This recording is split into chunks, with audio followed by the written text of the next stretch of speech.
नमस्कार मित्रांनो, कुण्या राजाची ग राणी या मालिकेच्या आजच्या भागामध्ये गुंजा जे मायेने पैसे दिलेले असतात ते कबीरच्या लग्नाचा खर्च होण्यासाठी दारामध्ये ठेवते आणि त्या घराच्या दरवाजावरून प्रेमाचा असा हात फिरवत तिला सर्व त्या घरात घालवले क्षण आठवतात आणि गुंजा रडतच म्हणते की साहेबा, या घराने मला जे काही प्रेम आणि माया दिले त्याच्या ओलाव्यातून माझा पाय निघेनासा झालाय। रडतच ते पैशाची बॅग तिथे ठेवते आणि जायला निघते। त्यानंतर इकडे मधू, विजया आणि मृण्मयी या गुंजाच्या रूममध्ये येतात आणि मधू म्हणते, अहो येथे गुंजाचं गाठोडं असतं ते सुद्धा दिसत नाही। तेव्हा विजया आणि मधू सर्व काही चेक करत असतात, मात्र गुंजाचे कपडे सुद्धा तेथे नसतात। मधू म्हणते की अहो वहिनी, तिचा अंथरूण आणि पांघरून तशाच तसे घडे घातेल आहे। तेव्हा मृण्मयीचे लक्ष ते गुंजाने काढून ठेवलेल्या बांगड्या असतात त्या चांदीच्या त्या कड्याकडे जाते। तेव्हा लगेच विजय म्हणते की अगं, ही कुठेतरी गेली वाटते आणि तिच्या देवी आईला सुद्धा तिने येथे सोडून गेली वाटते। मधू म्हणते की वहिनी, असे काय बोलता हो, ती आपल्याला सोडून कसे जाईल? आपल्याला कोणाला न सांगता ती कुठे अशी कशी निघून जाईल? मधू म्हणते की मला कबीरला हे सर्व सांगायला हवंच। त्यानंतर इकडे गुंजा विचार करत असते की गुंजा, नेमकं तू जाशील कुठे ग? डोंगरवाडीला जर गेले तर ते लोक कबीर म्हणजे साहेबावर आणखीन तुटून पडतील, त्यामुळे मला तिकडे सुद्धा जायचे नाही। मग जावे तरी कुठे याचा ती रडतच विचार करत असते। तेव्हा डोंगरी आईची आठवण होते आणि आता जिकडे वाट दिसेल तिकडे जाते मी असा विचार करत साहेबा, तुम्ही सुखाने संसार करा असा आशीर्वाद देतून गुंजा तेथून शेवटी जायला निघते। त्यानंतर इकडे मधू आणि विजया ह्या घाबरतच बाहेर येतात। कबीर विचारतो की काय झाले? तेव्हा लगेच मधू म्हणते की अरे, गुंजा घरामध्ये नाही, तिचा अंथरूण आणि पांघरूणच्या घडेसुद्धा तसेच आहे, परंतु तिच्या कपड्याचा गाठोडा मात्र तेथे नाही। सुबोध विचारतो की तुम्ही सर्वजणी इतक्या टेन्शनमध्ये का दिसतात, काय झाले? तर लगेच विजय म्हणते की अरे सुबोध, गुंजा घरामध्ये कुठेच दिसत नाही, नक्की ती कुठेतरी घर सोडून गेली असणार। सुबोध आणि कबीर म्हणतात की इतका टोकाचा निर्णय का घेता तुम्ही? घरात दिसत नाही म्हणजे ती घर सोडून गेली असणार का? कबीर म्हणतो की आई, तू तिला किचनमध्ये बघितले का? तर मधू म्हणते की नाही, अरे तिथे सुद्धा नाही ती। तेव्हा लगेच कबीर म्हणतो की सुबोध, तू टेरेसवर बघून ये। तेव्हा रेशीम येते आणि रेशमी म्हणते काय झाले, कुणाला शोधता? तेव्हा लगेच मृण्मयी म्हणते की अगं गुंजा घरामध्ये नाही।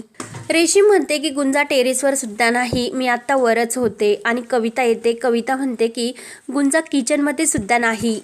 तेव्हा सर्वजण टेन्शनमध्ये येतात की गुंजा नेमकं कुठे गेली असेल। कविता म्हणते की मी सर्वत्र बघितले, परंतु गुंजा मात्र कुठे नाही। विजय म्हणते की अगं, ती कुठेतरी एका कोपऱ्यात बसली असेल आणि तिला डुकली वगैरे लागली असेल। तेव्हा कविता म्हणते की नाही आई, कुठेच दिसत नाही।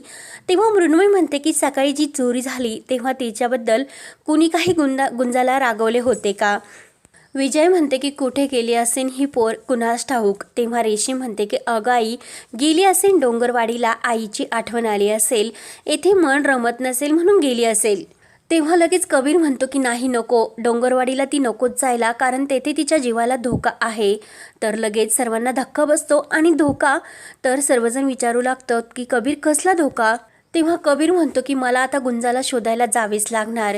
तेव्हा सुबोध म्हणतो की अरे, डोंगरवाडीला जाण्यासाठी बसने जावे लागते, त्यामुळे ती बस स्टॉपवरच असेल, आपण चल तिला शोधूयात। तर कबीर आणि सुबोध गुंजाला शोधण्यासाठी निघतात। तेव्हा मृण्मयी टेन्शनमध्ये विचार करत असते की गुंजा, तू कुठे गेली असेल आणि त्या चांदीच्या बांगड्या तू माझ्यासाठीच ठेवल्या असतील, तुझी आठवण म्हणून, मला असे का वाटते ग?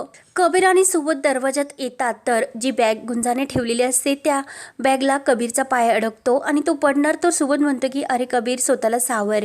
तेव्हा कबीर ती बॅग उचलतो आणि ही बॅग कोणी ठेवली असेल आणि लगेच सुबोध म्हणतो की अरे, कुणाची बॅग असेल तू उचकू नको, त्या अगोदर आपण पोलिसात हे सांगूयात। तर कबीर म्हणते अरे सांगूयात, पण त्यामध्ये काय आहे नेमकं शोधूयात। तर कबीर आणि सुबोधच्या आवाजाने सर्वजणी बाहेर येतात। तर मधू विचारते की अरे कबीर, ही कसली बॅग आहे? कबीर ती बॅग उचकत म्हणतो की कळत नाही ही बॅग इथे दारात कोणी ठेवली ते। तेव्हा त्यातून खूप काही पैसे निघतात आणि कबीर म्हणतो की ही कॅश आणि येथे ही बॅग का ठेवली असेल. सुबोध म्हणतो की अरे चेक कर, त्यामध्ये कॅशबरोबर कोणी काही चिठ्ठी वगैरे ठेवली की काय. तर कबीर शोधू लागतो. सर्वजण टेन्शनमध्ये विचार करत असतात की ही बॅग नेमकं इतक्या पैशांनी भरलेली काय ते ठेवली असेल. तर लगेच रेशीम म्हणत असते की आपण एक काम करू, उगाच आपण या प्रकरणात अडकायला नको, त्यामुळे आपण पोलिसात हे सर्व सांगूयात. तर विजय म्हणते की अगं हे बघ ना किती पैसे आहेत यामध्ये. कविता म्हणते की कदाचित असे असेल की त्या चोरांना समजले असेल की आपण ज्यांचे पैसे चोरले ते कबीर सरपोतदार या पत्रकारांच्या वडिलांचे पैसे आहेत, म्हणून ते आपल्याला घाबरले असतील आणि ते पैसे परत ते येथे आपल्या दरवाजात ठेवून गेले असतील.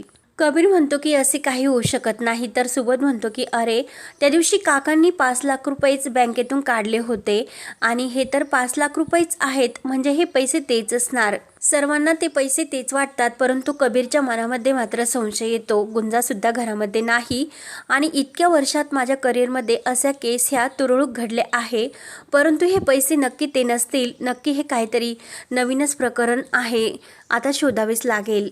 कबीर विचारात पडतो. सुबोध म्हणतो की कसला विचार करतोस रे, ते बॅग दे आणि हे पैसे त्यामध्ये घालून ठेवूयात. रेशीम म्हणते की आता टेन्शन घेऊ नका, ते पैसे आपलेच आहे आणि आपल्याला उद्या जो काही खर्च लागणार आहे ना, त्यासाठी हे पैसे आपल्याला आपल्या नशिबाने मिळाले असे समजून ते आपण खर्च करूयात. मधू म्हणते की रेशीम येथे घरामध्ये एक माणूस गायब आणि तुला पैसे मिळाले म्हणून तू इतकी खुश झाली का. तेवढ्यात लगेच मृण्मयी रडतच त्या बांगड्या कबीरला दाखवते आणि हे बघ कबीर, गुंजा ह्या बांगड्या सुद्धा येथे ठेवून गेलीत. तेव्हा मृण्मयी ती बॅग बघते आणि हे कसे शक्य आहे की ही बॅग तर माझ्या बाबांची आहे, म्हणून मृण्मयी ती बॅग ओळखते. तेव्हा मात्र कबीरला आठवते की मायाचा तो सौदा आणि गुंजाचे ते बोलणे, म्हणजे गुंजाबरोबर माया जे बोलत होती तेव्हा ते सर्व त्याला आठवते. तर कबीर विचार करतो की गुंजा, माझ्या आयुष्यासाठी, माझ्या लग्नासाठी लागणारा हा खर्च तू स्वतःवर ओढून घेतला आणि तू माझ्यासाठी हे काय केलेस, तुझ्या आयुष्याचा सौदा. आणि तिकडे डोंगरवाडीला तू हा जाणार, तिकडे तुझ्या जीवाला किती धोका आहे. नाही गुंजा, मी तुला तिकडे नाही जाऊन देणार, असे कबीर विचार करत ठरवतो. आणि गुंजा तू नेमकं कुठे आहे हे माया मामीच आता सांगतील. तर सर्वजण विचारतात की कबीर काय झाले, कसला विचार करतोस. तेव्हा कबीर हा खूप रागाने मृण्मयीला सांगतो की आत्ताच्या आत्ता तू माया मामी आणि सर्वेश्वर यांना फोन लाव आणि येथे बोलावून घे. मृण्मयी म्हणते की कबीर बाबा घरी नसतील. तेव्हा कबीर म्हणतो की तुला आत्ताच्या आत्ता फोन लावण्यासाठी सांगितले हे तुला समजते का. त्यानंतर इकडे गुंजाही काळोख पडलेला असतो, सर्वत्र अंधार आणि कुठे जाऊ, कोणता रस्ता शोधू असे तिला वाटत असते. तर देवी आईची आठवण होती आणि देवी आई मला एकटीला का सोडलं असेल ग, आईसुद्धा माझ्यासोबत नाही.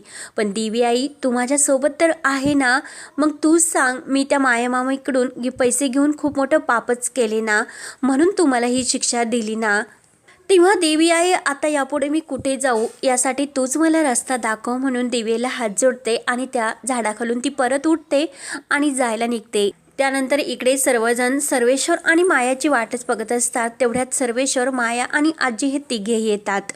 तर सर्वेश्वर विचारतो की कबीर काय झाले, इतक्या तातडीने का बोलावून घेतले. तेव्हा लगेच कबीर म्हणतो की मामा आणि आजी तुम्ही बसा. मायाला मात्र तो येण्यासाठी काही बोलतच नाही. माया म्हणते की तुम्हाला बोलावले जरी नसले ना कबीर, तरी सुद्धा मी येणारच. तेव्हा कबीर म्हणतो की मी फोन तुम्हाला खास तुमच्यासाठीच केला होता, तुम्हाला इथे बोलवण्यासाठी. मग माझ्या एका प्रश्नाचे उत्तरच द्या की गुंजा कुठे आहे ते. माया म्हणते की मी का, आणि मृण्मयीच्या लग्नामध्ये मी तर इतकी त्या कामात बिझी आहे, तर गुंजासारख्या थर्ड क्लास मुलीकडे लक्ष द्यायला मला थोडासा सुद्धा टाईम नाही. अशोक दादा म्हणतात की माया वहिनी, गुंजाला फालतू म्हणायचे नाही, कारण ती आमच्या कुटुंबाचाच एक भाग आहे. आणि एका गोष्टीचं भान ठेवा, तुमची मुलगी लग्न होऊन याच घरामध्ये येणार आणि तिला गुंजासोबतच राहायचे. सर्वेश्वर म्हणतो की अगोदर ते भान वगैरे जाऊन द्या, पण नेमकं मुद्द्याचं काय ते सांगा, नेमकं काय घडले. तेव्हा मृण्मयी म्हणते की बाबा मी सांगते, म्हणून ती बॅग ही सर्वेश्वरला दाखवते. सर्वेश्वर म्हणतो की अगं मृण्मयी, ही बॅग तर माझी आहे, पण ही येथे आलीच कशी. तर मायाचा पूर्ण चेहरा असा पाहण्यासारखा होतो, ती पूर्णपणे घाबरून जाते. आजी म्हणते की कबीर असे प्रश्न का विचारतोस तू. तेव्हा लगेच मधू म्हणते की आई आम्हाला सुद्धा काहीच माहिती नाही की कबीर असा का बोलतोस. तेव्हा विजया मधूला आवडते आणि आमचा कबीर काहीतरी कारण असल्याशिवाय उद्धट असा कोणाशी वागत नाही. विजया आणि मृण्मयी विचारू लागतात की कबीर नेमकं काय घडले. तेव्हा लगेच कबीर म्हणतो की माझा प्रश्न ज्यांना कळायचा होता त्यांना योग्य प्रकारे कळला असेल. हो ना मामी. तेव्हा माया ही कबीरकडे बघू लागते आणि ह्या बॅगमध्ये जे पैसे आहे ना ते मामीने गुंजाला घरातून निघून जाण्यासाठी दिले होतेच. सर्वांना तर खूप मोठा धक्का बसतो आणि कबीर म्हणतो ते पैसे त्या बिचारीने घेतले आणि आपल्यावर जे संकट आले आहे ना ते दूर होईल. ते पैशाने आपलं हे लग्नाचा खर्च निघेल म्हणून ती बिचारी ते पैसे इथे ठेवून निघून गेली. तेव्हा सर्वेश्वर म्हणतो की नेमकं काय घडले ते सांगा. तेव्हा लगेच ऋषी म्हणते की बाबा आणि काका हे बँकेत गेले होते आणि चोरांनी त्यांचे काढलेले पैसे पळवले. आणि लगेच कविता म्हणते की त्या सर्वावरून आणि ह्या लग्नावरून जो खर्च आहे ना त्यावरून घरामध्ये थोडेसे वाद झाले. तेव्हा गुंजाला हे सर्व समजले की घरामध्ये पैशाची गरज आहे म्हणून गुंजाने हा सौदा केला असणार. तेव्हा लगेच माया म्हणते की नेमकं ह्या सर्वाशी माझा काय संबंध. पैसे तुमचे चोरीला गेले आणि गुन्हेगार मला का ठरवतात. याच्यात काही लॉजिक असण्यासारखं काहीच नाही ना. विजय म्हणते की मायाताई तुमचं लॉजिक हे तुमच्याजवळच ठेवा परंतु एवढी पैशाने भरलेली बॅग ही तुमचीच आहे हा पुरावाच तुमच्यासाठी पुष्कळ आहे. तेव्हा सर्वेश्वर उठतो आणि लॉजिक काय आहे हे मी सांगतो. ही पैशाने भरलेली बॅग माझी आहे पण मी ती इथे आणली नाही. आणि मृण्मयी तुला जाब विचारते म्हणजे मृण्मयीने सुद्धा हे पैसे इथे आणले नाहीत. आईचा तर प्रश्नच येत नाही. मग एक गोष्ट सांग की ही बॅग येथे आलीच कशी. तेव्हा मायेकडे उत्तर देण्यासाठी कोणतंच कारण नसते आणि हा भाग येथे संपतो. पुढील भागामध्ये मायाची जी चोरी आहे ती पकडली जाते. सर्वेश्वर सर्वांसमोर म्हणतो की या सर्वांची काही चूक नसताना तू जे काही केले ना त्याबद्दल तू त्यांची माफी माग. माया म्हणते की मी कधीही कुणापुढे हात पसरत नाही आणि माफीसुद्धा मागणार नाही. तर मृण्मयी आणि कबीर हे गुंजाला शोधण्यासाठी निघतात. तर गुंजा इकडे रोडने जात असते आणि मृण्मयी आणि कबीरच्या गाडीसमोर नेमकं गुंजा आलेली असते. तेव्हा आता गुंजाला कबीर आणि मृण्मयी दिसणार का आणि कबीरला हे गुंजा सापडणार का ते पाहण्यासाठी चॅनलला नक्की सबस्क्राईब करत राहा.